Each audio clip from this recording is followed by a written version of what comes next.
Hello, I'm Shieldwall 100 and welcome back to Gotham for another Batman Miniatures game report. Today it's another confrontation, trying out Penguin once again because I haven't quite got enough of him yet, see how the deck works. And he'll be taking on a more familiar deck for me in terms of the Soldiers of Fortune, albeit led by the new Bane Unleashed from Black Friday last year actually. And yes, a very different way to play. See my quick critique on him if you want to get an idea as to how he works. And yes, so as you can see, my new Iceberg Lounge is taking pride of place on the game board today, because we'll see how it stands up to the rigours of combat. And yeah, it's going to be an interesting one. Two very different crews, one focusing on having strength of numbers and the other strength. Less models but more elite ones for the Bane crew, and Soldiers of Fortune, Penguin going for the the numerical approach. Yes, so tonight Bane is out on the tiles. He is looking for a drink. Unfortunately, he has fallen foul of Penguin's no masks policy, and also a slight misunderstanding or difference of opinion as to whether venom constitutes a controlled substance or not. And there's nothing else for it after a brief war of words that they will have to settle things the old-fashioned Gotham's way, or Santa Priscan way, as it may be. So there we are, and I'm just about to go through which models are in which crew, and I shall see you in just a moment. And here's Oswald Cobblepot's contribution to tonight. It's actually the same crew that I took in the last game I used the Penguin crew in. It seemed to work pretty well then and used up most of the new models, so I thought I'd continue in this vein and yeah, see if the recipe for success really does follow on. As you can see, we've got Penguin on his duck. The duck's mainly there for defensive purposes. I really like the fact it gives him armor, and the extra damage is just nice for a leader who's not much of a beater himself, much more of a support character. Thought that'd be quite nice. We've got a single solitary Penguin to make up numbers, but everything else is pretty much the same. So you've got the two new street demons there, the big guy with the axe and shield, and the biker. The two henchmen I took from the previous, the old Bat starter set, guy with the laser sight and the knife, and the assault rifle man for the fire support, the main fire support for the crew there. And yeah, you've got the three guys, the three Penguins lieutenants. So the yes, Mr. Combustible, Toxic, got what's his name, the Imperceptible Man, and Hypnotic, I think is his name. Yes, I can remember what they do. It's just their names off the top of my head that I'm starting to run a bit dry on. Yeah, but looking forward to seeing how these guys work again. I think they're it's actually good to have gives a bit more colour to the traditionally kind of workaday looking Penguin crew. Okay, I have swapped out a bunch of cards in the deck for ones I think will actually stand a better chance of scoring from the generic cards. It's mostly all about putting down suspect markers and outnumbering your opponent's suspect markers, which this crew should be able to do with aplomb. Right, on to the Soldiers of Fortune. And here they are, the Soldiers of Fortune under Bane Unleashed. There he is, newly painted up. Let's just zoom a little bit. Ooh. There you go, with his, is it Bane Unleashed or is it Batman on a scenic base? Who knows? But yes, there he is, stomping his way through the Batcave, smashing up the Batcomputer, and about to break Batman's back. I quite like this model, and I didn't want to change it to him throwing a rock. I wanted to keep him throwing the Batman because it's fun. So there you go. Yes, this guy is a very different type of beater to the Rebirth Bane that we've seen before. Much tougher, as I hope this game will bear out. And yeah, kind of violent in his own way. He doesn't, however, really support the rest of the crew so much, so we'll see if that harms him in the long run. But yes, as I thought, next to the crew, we've got his best drinking buddy Bird here, his sidekick, who's going to be hoping to support and do a little bit of the team support role that the Bane lacks here. We've got Duke with his super assault rifle, lovely jubbly. We've got, of course, the Infiltrate Op, never leave home without her. And yes, the Militia Man here too with his carbine, damn useful gun. Assault should possibly be good for picking up some Penguin thugs on his own, even if or maybe at least doing the support of that anyway, supporting to kill people. And finally, because we had points left over, we had generic thug prisoner here. He's obviously just out on parole, and Bane is showing him a night on the town to celebrate. Maybe he's from Santa Priscan too, who knows. And but that's why you really want to get into the Iceberg Lounge, and let's see if they manage to enjoy themselves tonight instead in some other way, shall we? By beating the crap out of people. Yeah. Right, that's it for this crew. We've got, again, a smattering, I believe, of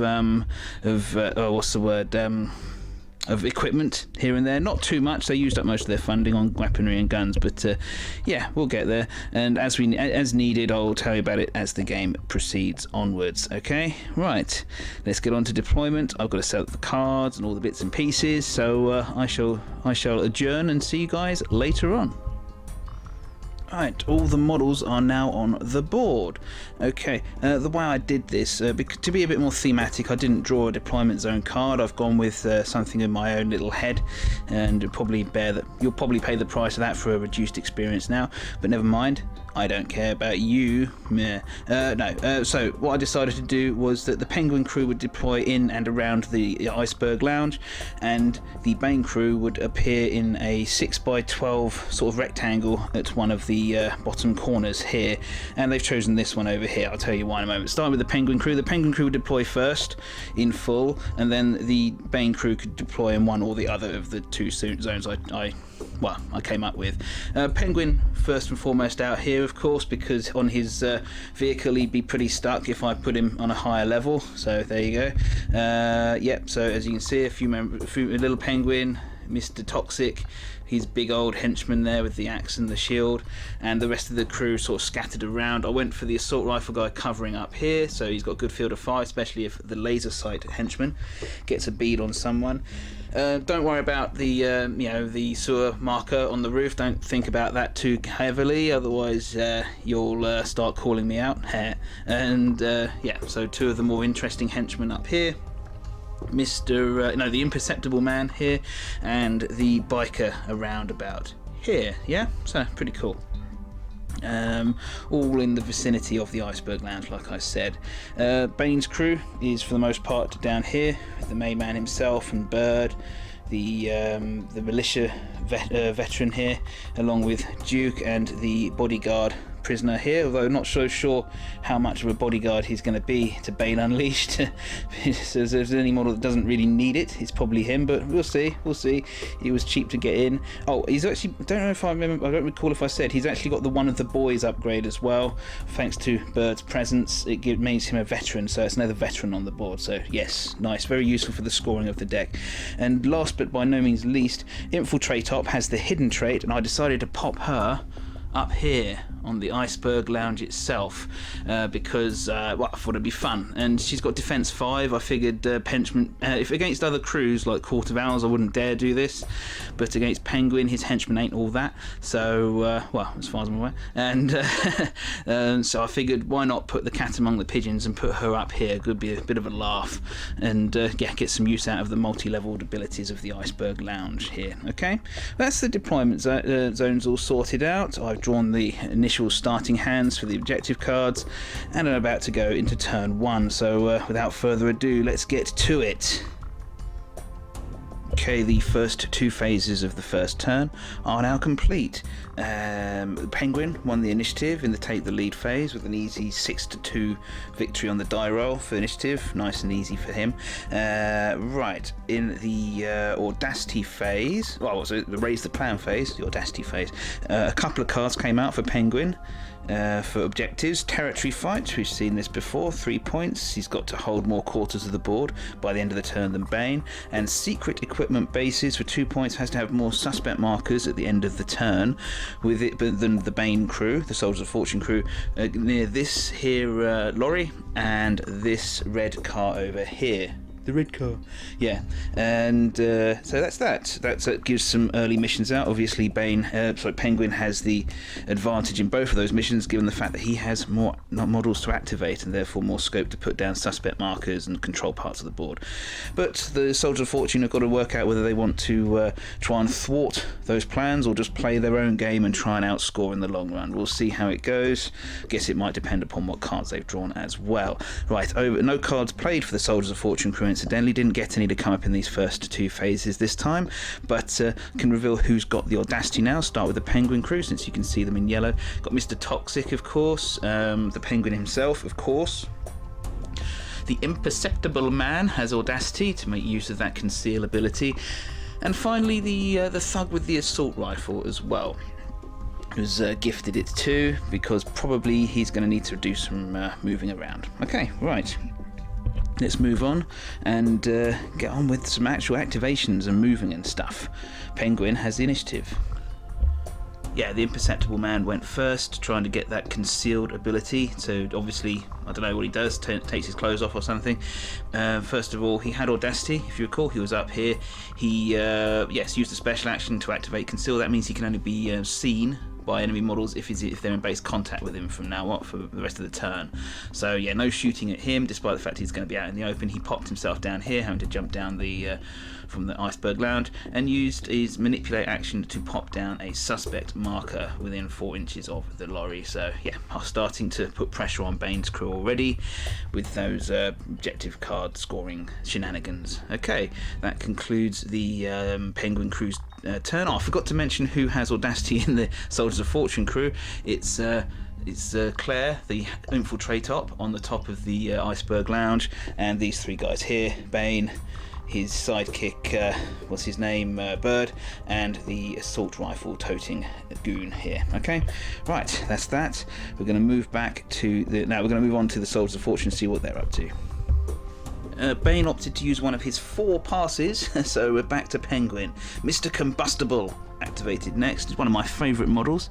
I do like him. He's not very great in the game, but never mind. He was just up here by the sewer marker, which he used to climb down through the Iceberg Lounge, through the sewers, and popped himself out here. That was his one manipulate for the turn. Didn't have audacity, don't forget. He was, however, inspired because he has a radio, which means that he could then pop down another, use another manipulate action. So he popped down a suspect marker just here next to the red car. Those secret equipment bases not being not so subtly scored, hopefully, for Penguin crew.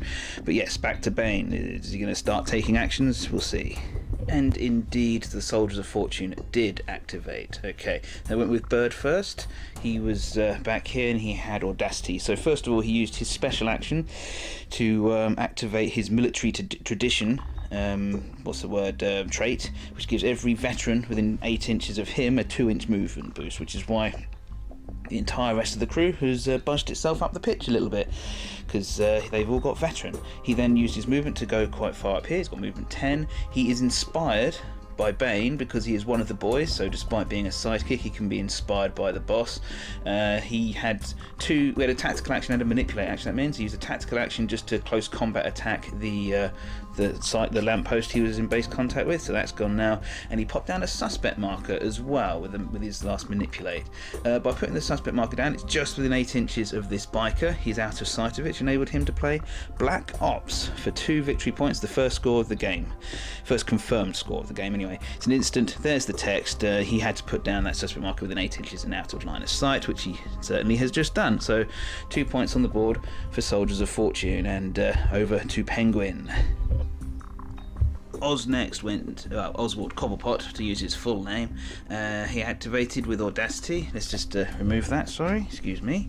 Right, don't usually move leaders early in the turns. You might have noticed that if you watched my previous games, but I had a sort of a plan. It ties into some things. First of all, he used his special action to activate his mob trait. He got the biker over here to move over here with a freebie action for that guy. He then moved out, used his first manipulate action to pop down a suspect marker. Unfortunately for him, where is it? Here we go. Sorry, just getting my hand sorted out. Azito was played by Bane. in the Penguin's turn. There's a lot of text there. Basically, the suspect marker that Penguin just played out is a Ceto marker instead, which is Bane's old teddy bear. And yes, that's not good for for things, because Bane wants his teddy bear back, and he will get 3 victory points if he manages to do so. He'll get movement bonuses, he'll get attack bonuses, he'll get all sorts in the name of getting his teddy bear. That was not what Penguin wanted, because that replaced his suspect marker. Instead of using it, he had better plans for things. Oh well, never mind. Penguin has the handyman rule, which gives him an additional manipulate action though, so he popped down a second suspect marker just here. That concludes his activation. He's used all of his, well, potential actions this turn. It wasn't quite what he wanted. He will be picking up the Ceto marker.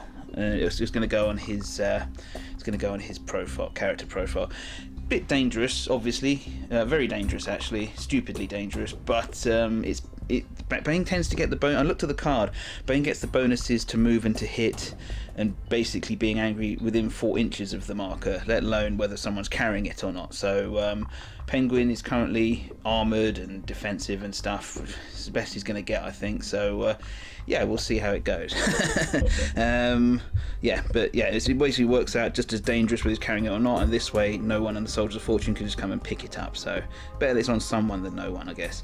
Right, that's that for the Penguin's activation, and back to Soldiers of Fortune. Soldiers of Fortune! The Soldiers of Fortune went with the elite operative, and yes, he doesn't have audacity, but he was inspired by Bane's presence, so he used his fairly good 10-inch movement, getting to base contact with the suspect marker that Bird just put down. He revealed it, which, as you might see there, he used to play valuable commodities for a lovely 3 points later on at the end of the game. It's much like the Ceto marker. We've seen this before. There it is. He's going to be Duke's going to be holding it, the elite operative that is, and yes, if the Soldiers of Fortune crew have that in control at the end of the game, then yeah, they'll get 3 points. Nice and simple. Okay, well, back to Penguin. Well, Penguin kicked back off with Surge, aka Darky Powers. Street Demons Biker 3 there. He activated, he has a radio. He doesn't have audacity, but he has a radio, so he's inspired, which enabled him to jet out from this little extra position he had into the back zone. He used his radio to pop down a suspect marker, and because it's in the Soldiers of Fortune deployment zone, he played This Is Mine from the hand for 2 points, put down a suspect enemy deployment zone, and there are way more. Well, there's 4 Penguin suspects and no Soldiers of Fortune suspects, so yes, they definitely fulfill the criteria for that one. And yeah, that's that. So back to the Soldiers of Fortune. 2 points on the board now for Penguin. Soldiers of Fortune moved on with activating Tyrone, the prisoner.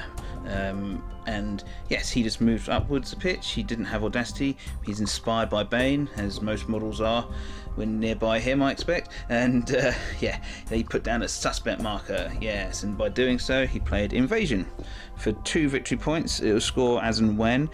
Basically, he put this down, and because it's within 4 inches of the truck, which is within 4 inches of the Imperceptible Man, he can put it down, and that means we rolled a dice, rolled a 6.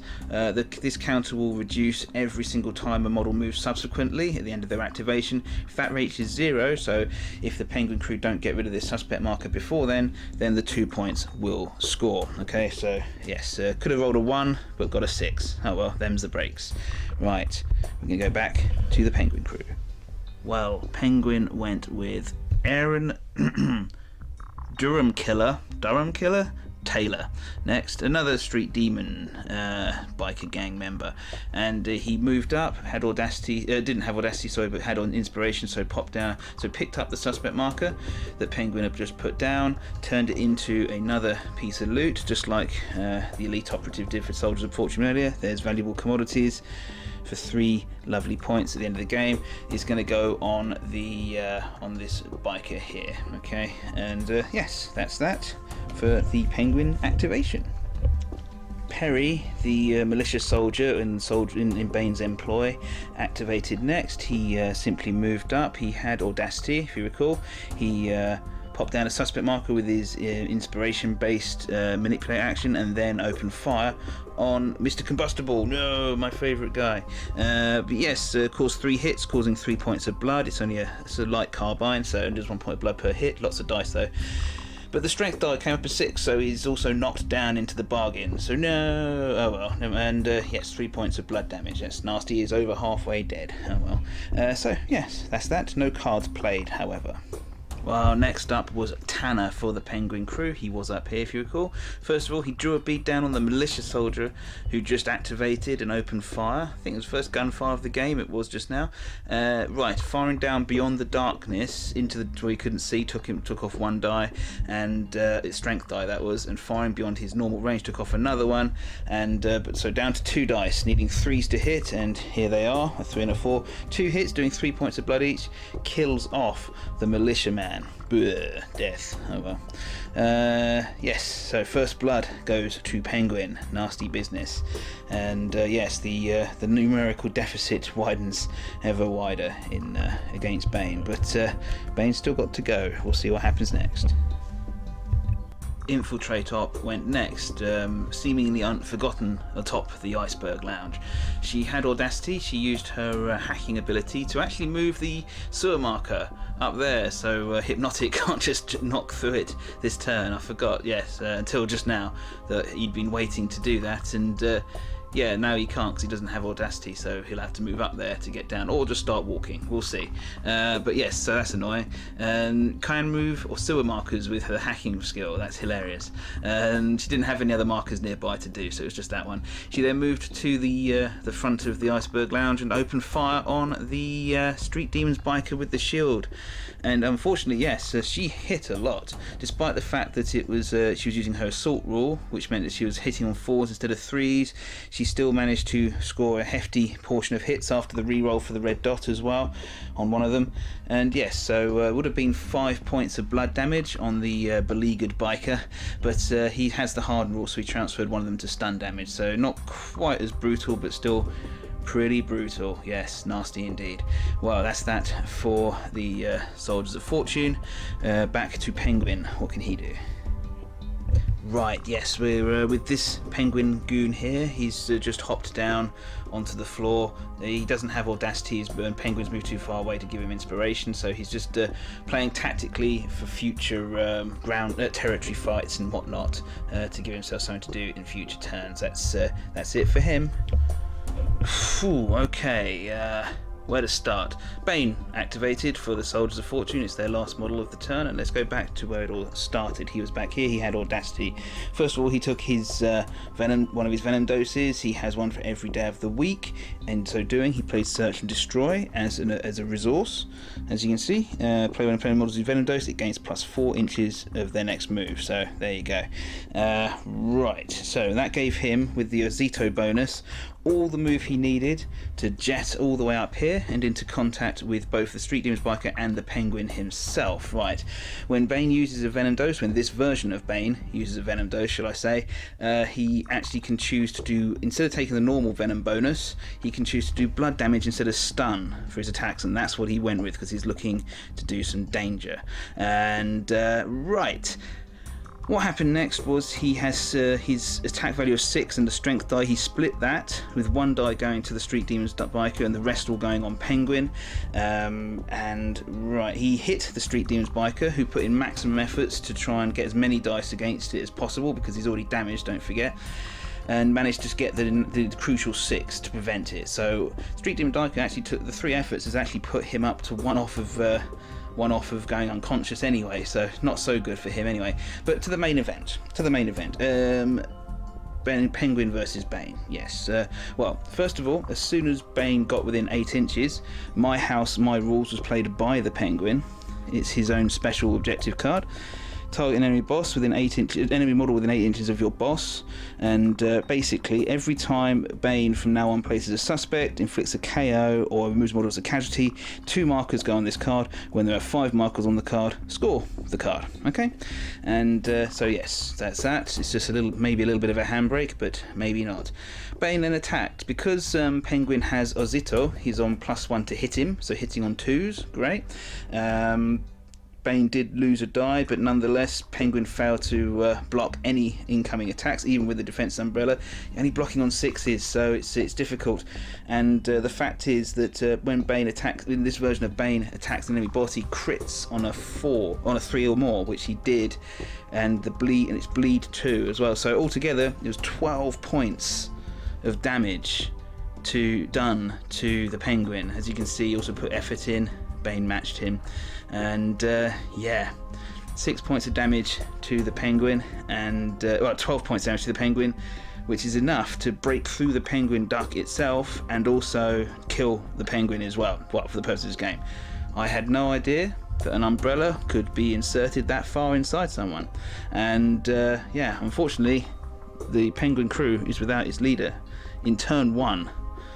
That's powerful. I didn't think he'd be able to do that. He didn't even put all his dice into it. There was a fair amount of luck involved, but he was hitting on 2s, re-rolling fails. So the amount of hits was not in doubt. It was just the fact that Penguin didn't successfully block any on 6s. But there you go. This enabled the Soldiers of Fortune to play Search and Destroy as an objective for 2 points. An enemy model suffers at least 2 hits during attack, where the friendly model performs at least 2 efforts, and Bane did. So 2 lovely points in the bag. Penguin drops the Aceto marker. It just says put it within 1 inch. I assume that means the Bane player chooses, and he put it on Bane. So Bane now has his teddy bear, so everyone's happy. And that's gross and nasty and all sorts of other descriptives. And so there you go. Well, we're going to move on now. That was a nice long activation. Back to the Penguin crew. Well, after that vicious mauling, it was a very subdued activation for Penguin. They went with Hypnotic, who just moved up to the sewer marker for next turn. Did, however, play Profitable Negotiation from the hand for 2 points. It will score at the end of the turn. During a friendly model's activation, look at the opponent's hand, choose a third phase objective card, turn to their hand. Well, I mean, it will score. They chose, here we go, Invasion from the hand of the Soldiers of Fortune, but Soldiers of Fortune got no activations left, so they won't be able to score it, but I'll keep it to one side for posterity, and we'll score it at the end of the turn as is normal. Just the one model left to go, I think, and let's get to it.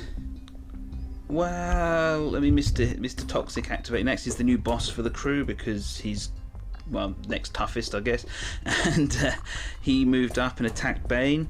It was tempting to use his Deadly Strike ability, because he could potentially have critical hitted Bane in one go and killed him in one, but you need a 6, and I never like relying on a 6, so sorry guys. He did, however, use his what's it called? What's the name of the ability? It's Energy Absorption ability to transfer any of the stun damage he does into blood damage. But overall, after all was said and done, both sides put in 2 points of maximum effort. Sorry. But just because of the Bane Unleashed rules, which means he only hits on his strength value instead of against Bane's defense. He was hitting on 4s. He only hit once, and Bane did manage to defend it. So. The strength die went through for 2 points of blood damage is all he got, so a bit disappointing. Could have been more, but actually no. This version of Bane is a destructive powerhouse of horribleness, and that's that. No cards scored in the last phase of the turn, except that the counter here has reached 0. So 2 points for, I think it's Invasion for the Soldiers of Fortune. Lovely. And that concludes this turn's activations. Going to move now to the the end phase of the turn. Work out who's done what with some cleanup. Okay, recount phase now complete, and plenty to recount, of course. All the models that were damaged by any stun damage lingering on them took 1 point of that off. There's Bane and the Street Demon's biker there in the middle, I think. And then we get down to which cards have scored and which ones have yet to score. So starting with the Penguin, secret equipment bases did not score because they don't have more suspect markers near this piece of scenery than the Soldiers of Fortune do, unfortunately, so they don't qualify for that one. However, it did things did pick up for them as the game went on. Territory Fight definitely scored for them. They have many more quarters covered than the Soldiers of Fortune, but the Soldiers of Fortune weren't playing that game. We're never really likely to win it, so there you go. Profitable Negotiation definitely scores for 2 points, so that gives them another one, as we just saw just before I cut before. And out of their hand, they played Stick to the Plan. Nice simple generic one for 2 points. They have more friendly suspects than the Soldiers of Fortune crew in the gaming area. So yes, they score. They have 3 to the 2 for the Soldiers of Fortune. So there you go. Nice little earner there for the Penguin crew. On the Soldiers of Fortune side, they actually played Ground War from the hand for a nice steady 3 points. Played in the 4th phase, scores right away. They had to have at least 2 friendly models not KO'd within 4 inches of the same scenery element, which is in or around about the opponent's deployment zone. So the only real scenery element that qualifies this is the Iceberg Lounge itself, I'd have thought. And so yeah, we've got Infiltrate Op, and Bane himself is just within 4 inches of that wall there. So yeah, definitely count that for 3 points for them. So yeah, there you go. Otherwise, there's still a whole bunch of cards still bubbling away for one side or the other. But yeah, good scores for both. There you go. Okay, going to move on to turn number 2 now. And yes, so far this game's had a bit of a shake already, as Penguin himself has been taken down out for the count. But still plenty of scores left in this Penguin crew. You know, got a feeling this might be a high turnover game for them. It's just down to whether or not they can pull apart this Soldiers of Fortune crew or not. Maybe aim for the softer bits. I don't know. Let's see. Okay, back at the top of turn number 2 now. Okay, just completed the Take the Lead and Raise the Plan phases as always, and can relate the following. First of all, Take the Lead. Bane easily won the initiative because he had a couple of passes left over from last turn, and so that gave him a +2 on the die roll. Nice and simple for him to win that time. In terms of cards played, he played Domination from the hand for 3 points. We've seen this many times before with Soldiers of Fortune. They need to be closer, well, they need to have more models near this domination marker at the end of the turn. That marker could move around as models manipulate it. Okay, that's the Cliff Notes version of that. In the second phase, or Raise the Plan, Penguin then played a whole bunch of cards. We see secret equipment bases coming out once again. They're actually going, despite everything, they're going with the same 2 pieces of scenery. There's not an awful lot on the board that could qualify. I've been a bit sparse this time, so yeah, but yeah, so they're going with the lorry and the red car once again. And for those ones, Territory Fight, the second copy of that came out, so nice for them. They still, despite losing their boss, well, despite losing Penguin, they still have a decent chance of scoring that because they still outnumber Soldiers of Fortune quite heavily. And they've got Smuggled Goods this time, so there you go. There's the thingy-me-bob, the text. It's 3-pointer, score at the end of the turn. Here's the marker for it. It can be manipulated by either crew. It will go 4 inches if the Soldiers of Fortune manipulate it. It will go a random amount depending on how many business counters the Penguin crew have accrued, if the Penguin crew manipulate it. If this is nearer the Iceberg Lounge than the Soldiers of Fortune deployment zone by the end of the turn, the Penguin crew will score the 3 points, and that's the basic version. Okay, right, so plenty of points on the line for both sides, and we're going to get into activations now. Soldiers of Fortune to go first. Oh no, wait, sorry, just thought. Let's see who's got Audacity for the Soldiers of Fortune crew. It's Bane, of course. Infiltrate up there, and the 2 guys down here. We're leaving the prisoner without for now. On the Penguin crew side, oh, I haven't actually put them out. Sorry about that, guys. Of course, we're giving one to Mr. Toxic. Yeah, giving one to Hypnotic up the top, who really could have done with it last turn. Silly me. We're going with, oh god, who? The Imperceptible Man. And let's see, yes, we'll be going with, I think the penguin biker down here needs it. Sorry, my mistake. Should have done that just before, and I kind of forgot who was supposed to get it. Right, let's get back on and start activating. Like I said, it's the Bane and the Soldiers of Fortune to go first.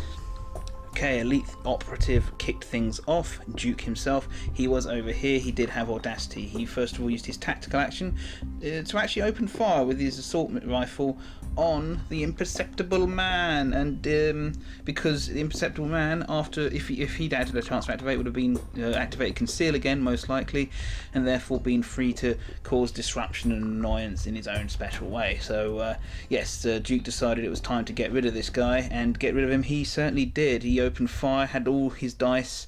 There was nothing stopping him, even though his dice did attempt to betray him. He just about managed to get 2 hits on, which is 6 points of blood damage and enough to end the Imperceptible Man for today. So that's not so good for Penguin's crew. Right, after that he then used his inspiration born manipulate action to put down a suspect, and as you see there's another timer on there because another invasion has been played. There's the thing.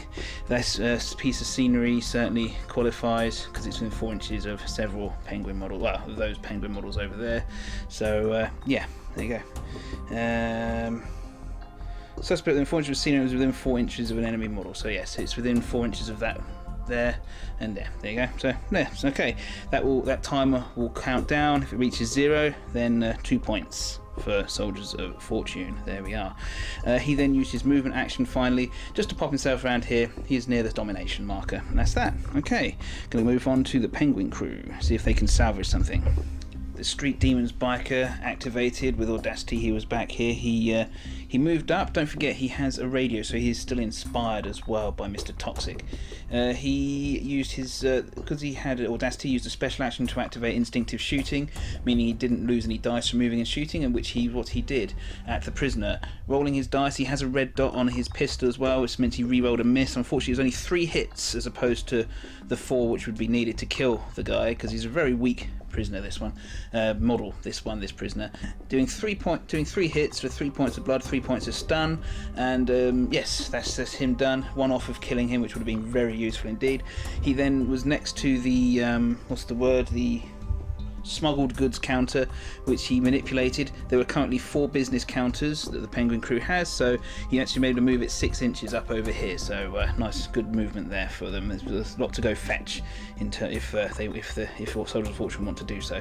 But yes, so there you go. That concluded his activation. We're going to go back to the Soldiers of Fortune, see what they want to get up to. Wow. Had to be Bane next, really, didn't it? And off he went. So he took his venom dose for the turn, like a good boy, and then elected again to do bleed damage instead of take the usual benefits. He then divided his attacks, put 2 on the biker with the shield, and the rest on Mr. Toxic, and went ham. Really, this time the biker couldn't, even with the shield, he couldn't sustain that much damage. He even put the last point of effort he could in. He is gone. He is deaded. He is off, unfortunately for him.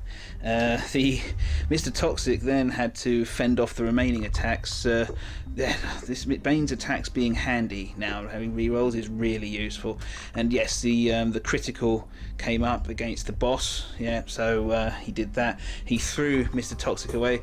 Critically though, Mr. Toxic did get 1/6 on the defense dice, which just enabled him to survive. As you can see, he's taken 6 points of blood damage from 3 hits which went through, including the strength. No, 2 hits that went through, including the strength. 3 hits happened, 1 was blocked. It was very, very touch and go.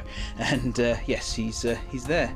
He's because Bane throws the enemy model, so he just picked him up, threw him away, a bit further away from that domination marker, perhaps. And yeah, so nasty stuff. Bane played as just to let you know, Bane played as a resource overdrive at the beginning of the activation. I forgot to say, it's a generic card I haven't used before. It places a venom container in contact with one of your suspects. He popped it down here next to this one here. A model can move over it, and a friendly model can move over it, gain a venom dose. Okay, and it's currently just over there. And as an objective card, for doing all that damage. He played Search and Destroy. Once again, he put in at least 2 efforts, as you can see. There's his 3 there. He gets 2 lovely victory points. Yeah. All that damage, however, did not come without cost to him, because My House, My Rules, the Penguin card played last turn, he did so much damage and scored another card that he got more markers on this card. And yes, it's 3 points for Penguin because he's well gone over. To be fair, that was always really going to happen, because you're not going to not use Bane so as to deny the Penguin 3 points. It's yes.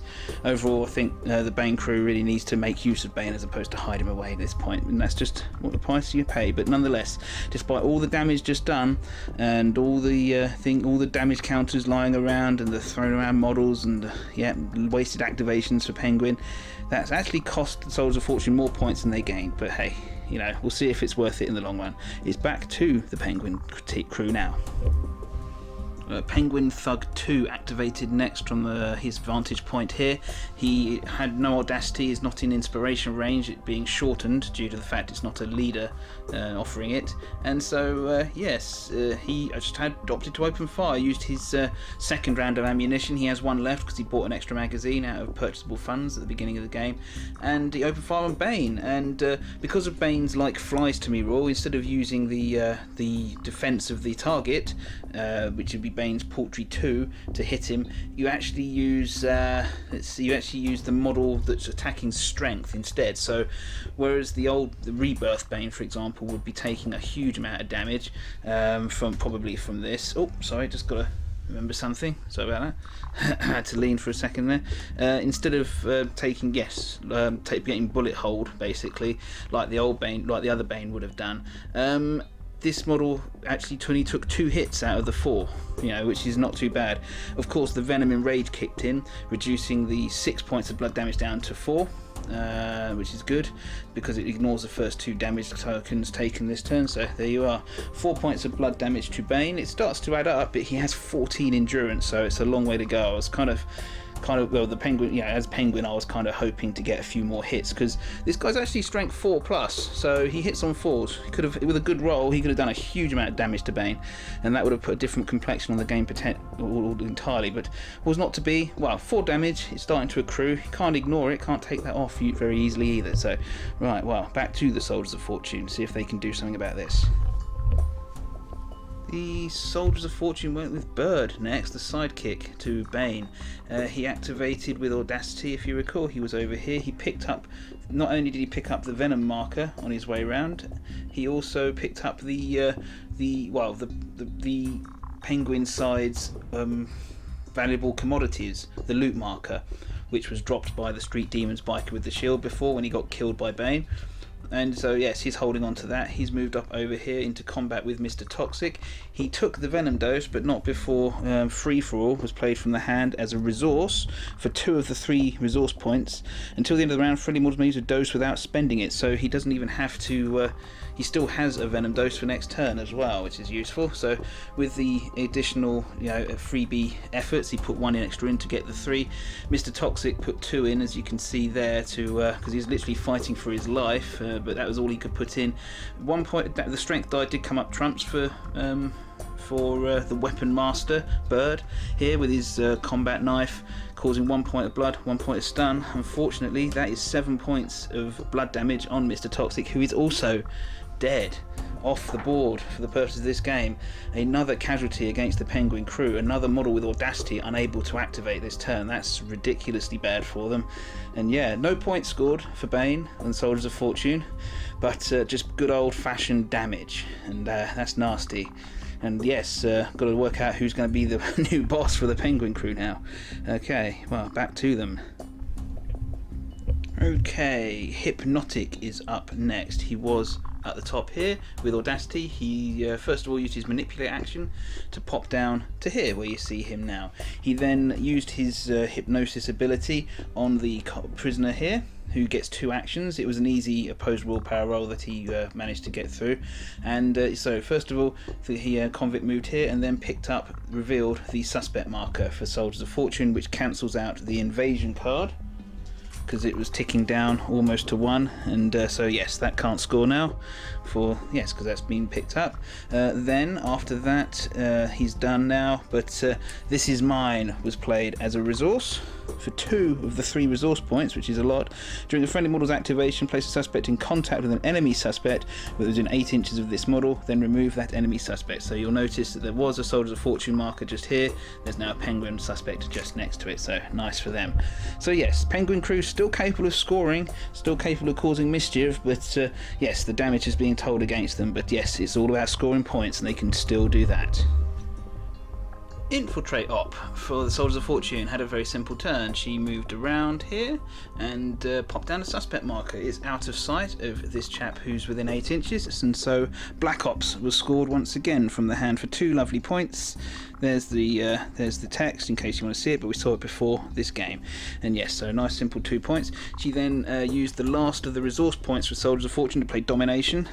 Here it is for the last one, so they've got no more resources this turn. Move a suspect or drone marker. Oh, could only play at the start of an activation, meant to do it at the beginning, so it makes no difference. Sorry, I forgot. Yeah, I did see that, then immediately forgot it and did it at the end, but I already knew what I was going to do. Just figured it was easier to relate it this way round. So yeah, it's this suspect marker that was next to this sports car over here, just to annoy the Penguin crew, because they do need a suspect marker over here, and that could annoy them by putting their marker outside of 4 inches, so why not? Why not indeed? Right, so that concludes Infiltrate Op's turn. Over to the Penguin's crew. Penguin crew activated the one called Shane, Penguin Thug 1, and also, incidentally, their new boss, because someone had to do it, and no one else wanted to, with Bane smashing up boss after boss for their crew, so he got the short straw. He moved out, he managed to, because he's a henchman, he inspires himself, so he got a free manipulate action, interestingly, popped himself down a suspect marker where they need it, and also played Goods Raid from the hand for 2 points as a objective. A friendly model places a suspect, you have at least 2 more suspects than your opponent in play. Well, they certainly do now. They've got 5 and Soldiers of Fortune got 2 on the board, so yes, 2 easy points there for Penguin. Nice. And that concludes Shane's turn. To round things off for the Soldiers of Fortune, the prisoner was activated. He just moved into this little cuddle puddle of Soldiers of Fortune models in the middle of the board and then revealed why. Free for all was played from the hand for 2 points. At the end of the turn, we'll check to see if it scores. To score it, the Soldiers of Fortune has to have more friendly models and no models not suffering KO within 4 inches of the centre of the gaming area, which is here. So that domination marker takes on a bigger, more ominous purpose as well. So yes, that does pretty much, that seems pretty wrapped up and cut and dry, but we'll see of course. And we're going to go back now to the Penguin crew to round the turn off. I think 1 model to go. Yes, the imperceptible man actually just stood up, and then after much deliberation we decided that was the best thing for him to do, and he's done. So because there was just thoughts of the territory fight and other things, and there wasn't much he could do to score, so he did need to be here. So there you go. That does conclude all the turn's activations. Everyone is now finished, so just going to go to the recount phase, tidy things up, and see who scored what for the end of the turn. Okay, so plenty to recount in terms of who scored what. Start with the Soldiers of Fortune crew, since they had initiative this turn. The domination marker can come off as it's a definite score for them for 3 points. So here you go, 3 points for them. They scored free for all as well, because they definitely have domination in the centre of the board. And Ground War came out of the hand as well for another 3 lovely points, because as per last turn they have plenty of models within 4 inches of the ice, or on the Iceberg Lounge itself. So there you go. So for the Penguins part though, they played Stick to the Plan again from the hand. It managed to come out for them for 2 points. They've got more suspect markers easily than the opponents. The Smuggled Goods, they were scored because this marker is close to the Iceberg Lounge than the Penguin, than the Soldier of Fortune deployment zone, so that can come off. The territory fight just about came up for the Penguin through some lucky going last and having a bit of lucky placement. Yes, the Penguin itself, it doesn't activate anymore because Penguin the penguin is dead, so he's just a model sitting there. And yes, it's just enabled them to win out on these two bottom squares, so to speak, whereas the other two were either contested or controlled by the Soldiers of Fortune. So 3 points for the penguin is what I'm trying to say. And the secret equipment bases does also come off this time, because they've got more suspect markers near the red car and the lorry than the Soldiers of Fortune. Yes, so that suspect play really is helping them out as well in the long run. It's going to take a lot for the Soldiers of Fortune to overcome that, if they even ever manage to, but they do certainly have the domination in terms of the models on the board. They just need to see if they can turn that into points now. Both sides scoring heavily, that's not to be denied. It's not like Penguin's running away with it or anything, and he's taken some severe damage as we go into turn 3. We're only at the halfway point of the game. Turn number 3, and I've completed the first 2 phases once again. Yes, so in the take the lead phase, the Penguin crew got the initiative this turn. Nice for them. In terms of cards played, just the one. No, actually, no, sorry, a few cards actually played. For Soldiers of Fortune, Domination came out once again. They placed the marker in contact with this penguin, who remains on the board, is still a penguin model. You know, literal penguin model, but also a model in the Penguin crew. And yeah, still counts. So 3 points there if they crowd out that little marker there. They also played Die Hard, which from the generic cards deck. 2 points if at the end of the turn one of their models that they choose now is neither KO'd nor casualty. They've gone with the Infiltrate up the top there, looking quite cozy and safe.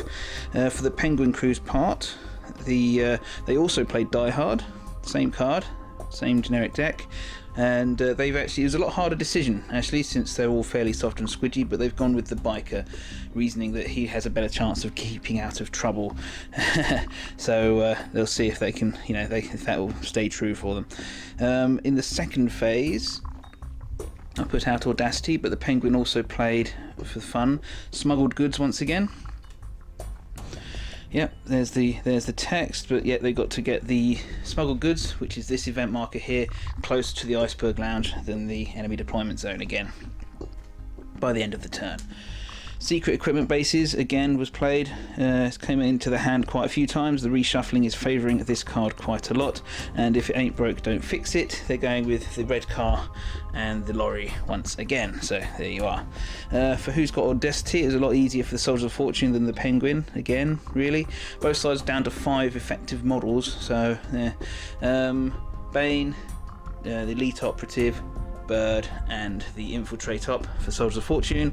And on the Penguin crew, we've gone with the assault rifle thug here, gone for oh sorry, it's meant to be on him. No, actually no, him, he's not damaged, so sorry. I've done your word of reasoning. Penguin thug 1, Hypnotic, and the biker himself. Okay, so yes, the balance of power in terms of combat effectiveness seems to be favouring Bane for the second, but Penguin crew doesn't need combat as such to score cards, so, and he's already scored quite a few already, so we're going to see how this goes in the long run and get on with the activations for turn number 3 now.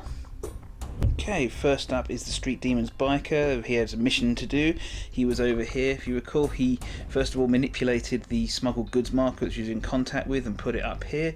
There's about 4 business counters the Penguin crew has again at the moment. They keep losing them because their bosses keep getting knocked out or killed, or both. And yes, it's yeah, but nonetheless they keep recruiting them because damage keeps coming their crew's way as well. So yeah, they got 4 at the moment, and he put these up here. Nice. He then jetted down here. He has a radio, so he was inspired, don't forget, so he was able to put down he was able to do a second manipulate action. He did put a suspect marker down, and with that he scored from the hand This Is Mine from for the Penguin crew. That's a deployment zone suspect marker thing, and there are well more Penguin suspects in play than Soldiers of Fortune, and that's probably going to continue for a while. So 2 points there for the Penguin crew, which remains scoring. Is important. Okay, going to move back and see what the Soldiers of Fortune prioritise for their turn 3. Well, kicking off with Infiltrate up, she went first. She moved to the edge of the building here and shot down at the assault rifle thug here. Hit 4 times out of 5, with 6 attack dice altogether, including the strength die. She hit 4 times. The red dot just failing to get that 5th crucial hit because it's only 4 points of blood, unfortunately, which doesn't do anything else, unfortunately, for Soldiers of Fortune, sorry, pardon me. Yeah, so there's that then. Also played from the hand, cyber attack as an objective. There's all the text. Basically targets 2 of the Penguin's suspect markers. So we've gone with this one here and this one here. They have markers on them. Those will count down in the same old fashion as the invasion ones from before, from elsewhere on the board. And what that means is if either of these 2 reach 0, then the Soldier of Fortune will score the 2 points. Okay, Penguin has to remove his own suspect markers to prevent that from happening. So there you go. Another one down on the to be scored pile, and that concludes Infiltrate Ops activation. Right, back to the Penguin. Mr. Combustible next for the Penguin crew. He activated over here. He didn't have Audacity, but he is inspired by the Penguin Thug on here. He's inspired because this guy has still remained alive despite being the crew boss for more than a turn. So there you go. And there you go. He's decided to move down here, pop down a suspect marker, and in doing so he's scored Goods Raid for 2 points. Friendly model places a suspect, and you have at least 2 more suspects than your opponent in play. We've seen it before, second time, and there were way more Penguin suspects still in play than Soldiers of Fortune ones. So there you go, 2 points for Penguin. Okay, Bird was up next. He had Audacity. First he did his military tradition trait in order to move about to the rest of the crew. He then moved into combat with the Penguin, and unfortunately it was horrible. He killed it, so that's that done. And he also put down a suspect marker because he has inspiration from Bane, and he made it into an invasion. With this card here for 2 points. It needs to count down that timer. We've seen it plenty of times this game. It's on a 3. They rolled a 3 this time rather than a 6, so there you go. And that's that for Bird. He has had a pretty good game so far. He's still got a Venom dose to use as well. Okay, on to Penguin. Hypnotic thought it was the perfect time for some mischief, and so he just moved along. He had Audacity, and he used his hypnotic radio waves or whatever on the elite operative, who was compelled to use his last ammunition to empty it into Bane, who was next to him, causing 3 hits, which does 9 points of blood damage, which would be enough to severely damage anyone else, but leaves the giant on 1 point of endurance left before he's dead. Oof. It was very, very close. So 1 more pip on one of the dice and he'd have been a goner, and that would have been a very embarrassed elite operative. But he's still pretty embarrassed, but he might get away with it. Well, that's that then for this. For that, there's no cards to play in relation to this, but very nasty wake-up call there for the Bane crew. It's the Penguin does still have some teeth left. What? Well, activating Bane next for the Soldiers of Fortune served multiple purposes. For a start, he needed to get out of trouble. He took a Venom dose, and as he did so, once again, he played Search and Destroy as an objective, not as a resource, to get plus 4-inch movement. It allowed him to move all the way from here down to here into base contact with the biker. When he took his Venom dose again, he made it so he was doing blood damage instead of stun. The biker put in maximum effort to defend it. Bane didn't bother putting any in. It's still enough to just about kill him, dealing 3 hits, 6 points of blood damage, and removing the biker from play.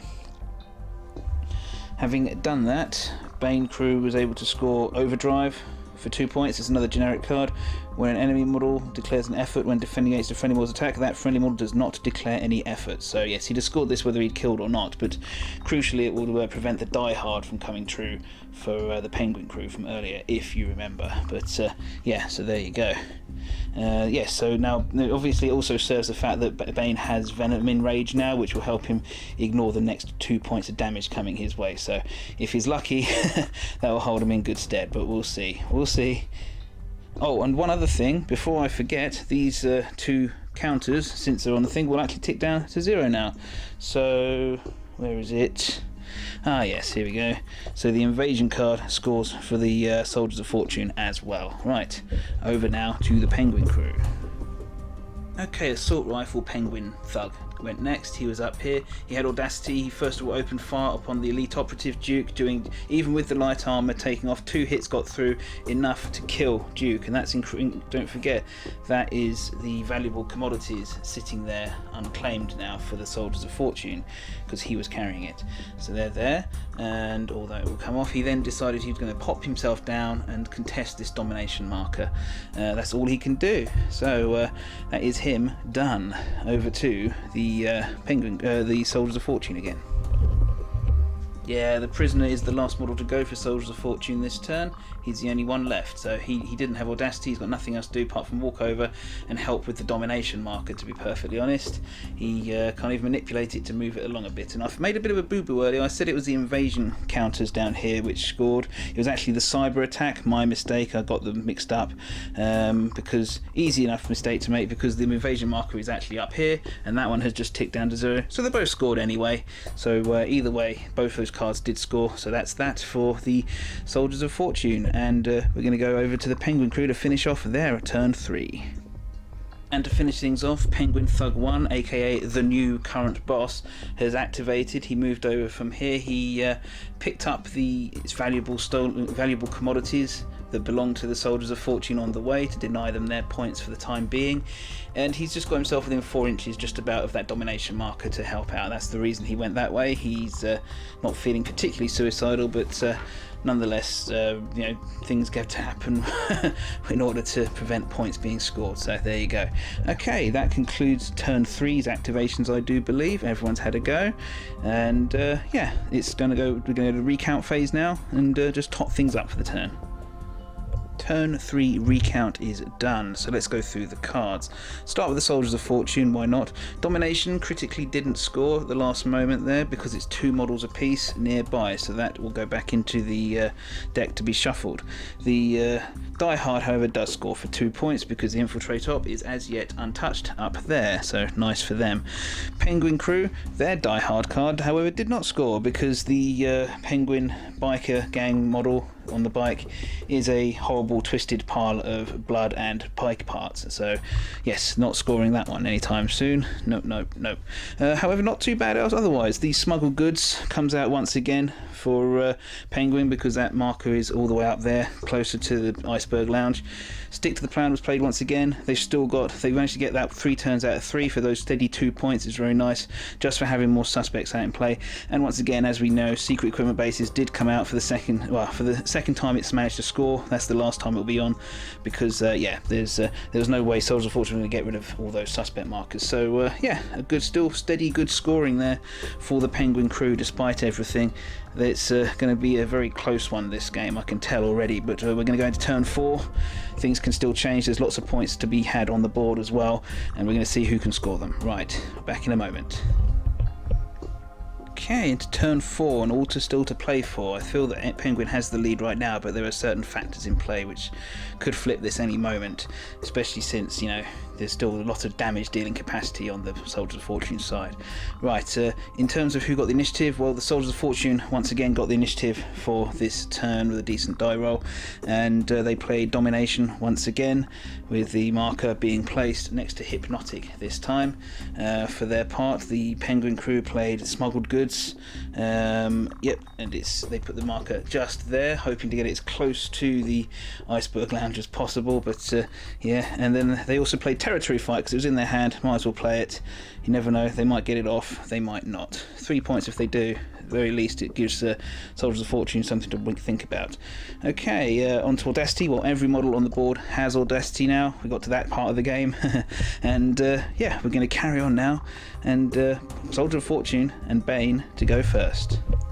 Well, Bane decided he was going to go first this time, and he juiced himself up on Venom again, electing to take blood damage over stun as his reward. He moved into contact and just smashed Hypnotic to pieces, who put in maximum effort to try and defect it. Bane did not care and still did 8 points of damage, and in doing so managed to score They Must Know Pain for a solitary 1 point from the generic deck. Did at least 6 damage with a single melee attack, and he did. Was actually taking this card because of its resource, but ended up taking it for its 1 point because I think the game is just that close. And then denies a possibly crucial activation for the Penguin crew, and sits him on the domination marker. You can just sit there, and yeah, so there you go.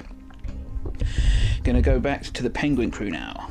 Okay, this Penguin Thug 1, the boss, has actually activated. He's moved away, Cowardly Custard time, because yes, he's holding the loot that the Soldiers of Fortune need to score 3 points, so no point getting killed for that. He's moved away, just about almost guaranteeing that he's going to deny them, because not only they've got to kill him, they've also got to move to pick it up, so you know, they can't. It's going to be difficult for them to get into close combat, and even if they shoot him down, he'll just drop it on the spot. So there you go. Yeah, so that concludes the Penguin crew's activation for this guy, and back to Soldiers of Fortune, see what they can pull out. Okay, forcing things along with the prisoner here. He's moved along. He has audacity, so he popped down a suspect marker, as you see, as a counter on it, because Invasion has been played once again. We've seen that plenty of times. It qualifies for there because it's within 4 inches of the Iceberg Lounge, which is obviously within 4 inches of this guy here. So there you go. 2 points if that goes down to 0. There are just about enough models left on the board to qualify for this, so we'll see how that goes for them. And yeah, they need to keep it on the board though, so let's see how that goes. Not too well apparently, as our assault rifle thug just moved over and picked it up, since he had audacity as well. So Invasion is not scored this turn, and not this game this time. Okay, so never mind. That was that, but it forced the Penguin player to respond, so he may have had to ditch some scoring opportunities himself. But okay, Soldiers of Fortune time. Bird went, and he took his venom dose and went into the assault rifle thug, and despite the venom dose only did 1 point damage. The strength die went through in the end, and you can't block those in close combat, so yes, 1 point of blood was enough to finish off this chap, having put in 3 effort in order for that attack as well. Well, actually no, 1 effort, sorry, because of this venom gives him 2 free ones. He actually plays Search and Destroy, and for the final time as a score, because there you go, there's the text, made at least 2 efforts, so yes, 2 points for Soldiers of Fortune. Whew. And that's that. We'll move on back to the last dregs of the turn now. And I am going to call it there for activations, because Mr. Combustible couldn't really do anything. There was nothing in his hand that could possibly have scored, no way of cycling the deck anymore or anything like that, so that's that for him, unfortunately. So I didn't actually bother moving him, and with the Infiltrate op, she had nothing to do really either. She did have a play Free For All as an objective card. We've seen that already this game. Scores at the end, it would sort it out at the end of the turn if there are more friendly models than enemy models within 4 inches of the centre of the gaming area at the end of the turn. It's looking very good for that. And that's that. That's all the models movement. We're going to go to the recount phase quickly just to see what scored this turn, and then after that the final scores. Okay, recount phase is done, nice and easy to work out. For the Bane crew's side, their valuable commodities are currently running away over here. In fact, both crews' valuable commodities are currently unavailable to them, because I think Bird's got the Penguin one and the Penguin Thug here has got the Bane one, so I guess everyone's happy or unhappy, whatever, and that's that then. So no one's got those points for that. However, for the Soldiers of Fortune, they did score just now, as I said, free for all. They have models nearby the centre of the board to none of the Penguins. The domination marker has got Bane sitting on it, so it is well and truly dominated. And Bane has his teddy bear, Ozito, from the beginning of the game. He got it. He has 3 points for that. Lovely jubbly. On the Penguins crew's part, territory fight didn't come out for them this turn. It was always speculative at best. They do not get those 3 points because they do not have many models on the board at all, let alone dominating the board. And smuggled goods did not get far enough across the board this turn. Did not get manipulated once. But hey, that's why, sometimes you just have to take the chance. That's that. So, going to add these to the score pile and see, and then we'll work out who scored what for this game, okay? And who the winner is. It's actually going to be very close, I think. Both sides got very few cards left in their hands to score. So, we're going to have a look and see what's going on. Right, the first pile I picked up was the Penguin pile, so let's see what they got. So 2, 4, 6, 9, 12, 14, 16, 19, 22, 24, 26, 28, 30, 32, 35 points. That's a respectable score, and not many left for them to get. And yeah, so I've had trouble with Soldiers of Fortune scoring high before, so let's see how we go with them. So 35 to beat. We've got 2, 4, 6, 9, 11, 13, sorry, reflection's bad, 13, 16, 18, 21, 23, 25, 27, 29, 30, 32, 35, 38, 40 points. Wow, 40 points to the Soldiers of Fortune to 35 to Penguin. That's a resounding victory for Bane Unleashed.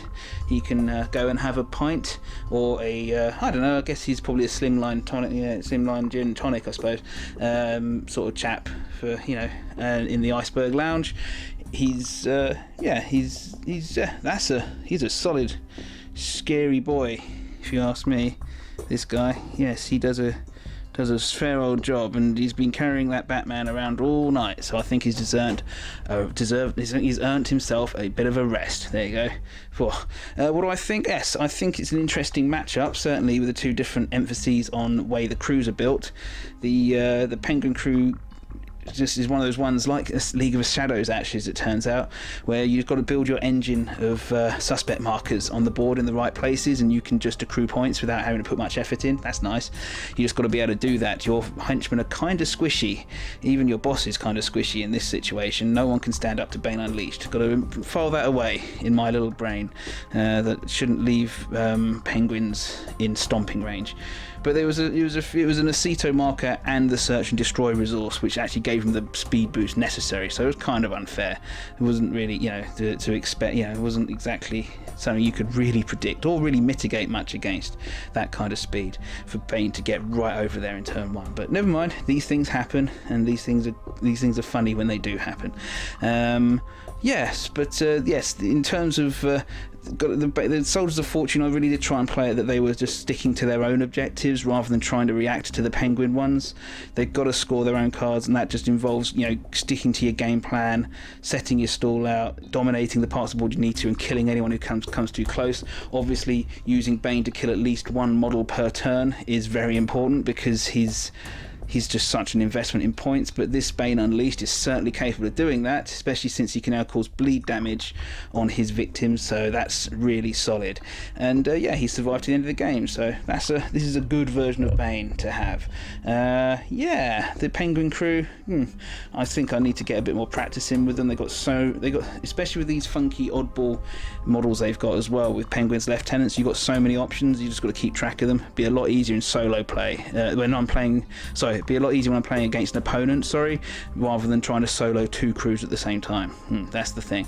Anyway, my name's Shieldwall100. I really hope you enjoyed this game, and I certainly did, as I always do when I'm recounting it for you guys. And if anything I missed out or got wrong, please do let me know. If you're looking forward to getting that new Batman starter box for the film, but that's I digress. Anything you want to let me know in the comments, please do, and I shall see you next time. Take care, and bye bye.